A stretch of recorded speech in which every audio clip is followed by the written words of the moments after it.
Sitaatteja. Onnellisen avioliiton salaisuus pysyy salaisuutena. Henry Youngman. Yhteiskunta, jossa on enemmän oikeudenmukaisuutta, tarvitsee vähemmän hyväntekeväisyyttä. Ralph Nader. Maailman parhaita ja kauneimpia asioita ei voi nähdä tai edes koskettaa.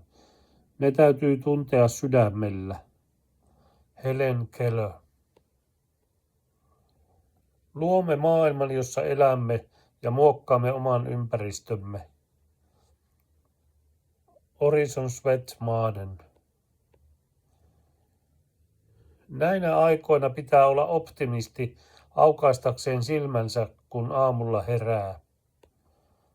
Carl Sandburg. Jumala nukkuu mineraaleissa, herää kasveissa, kävelee eläimissä ja ajattelee ihmisessä. Arthur Young. Tiedon lisääntyessä ihmettelykin syvenee.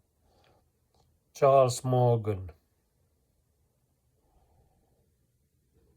Jos sinulla on sisua jatkaa virheiden tekemistä, viisautesi ja älykkyytesi hyppäävät eteenpäin valtavalla vauhdilla. Holly Near. Ole lempeä kaikille ja lujaa itsellesi. Avilan pyhä Teresa. Silloin voi, kun on pakko. Charlotte Witchen.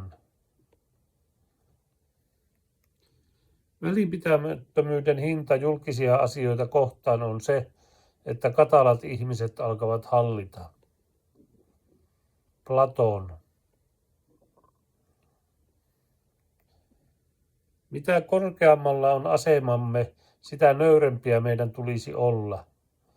Marcus Tullius Cicero. Päivä täynnä huolia on uuvuttavampi kuin työviikko.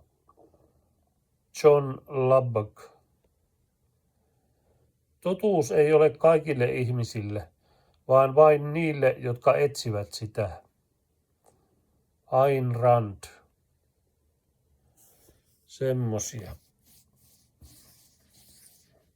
Ihan mielenkiintoisia sitaatteja löysin omasta mielestäni. No niin, hyvää jatkoa kaikille.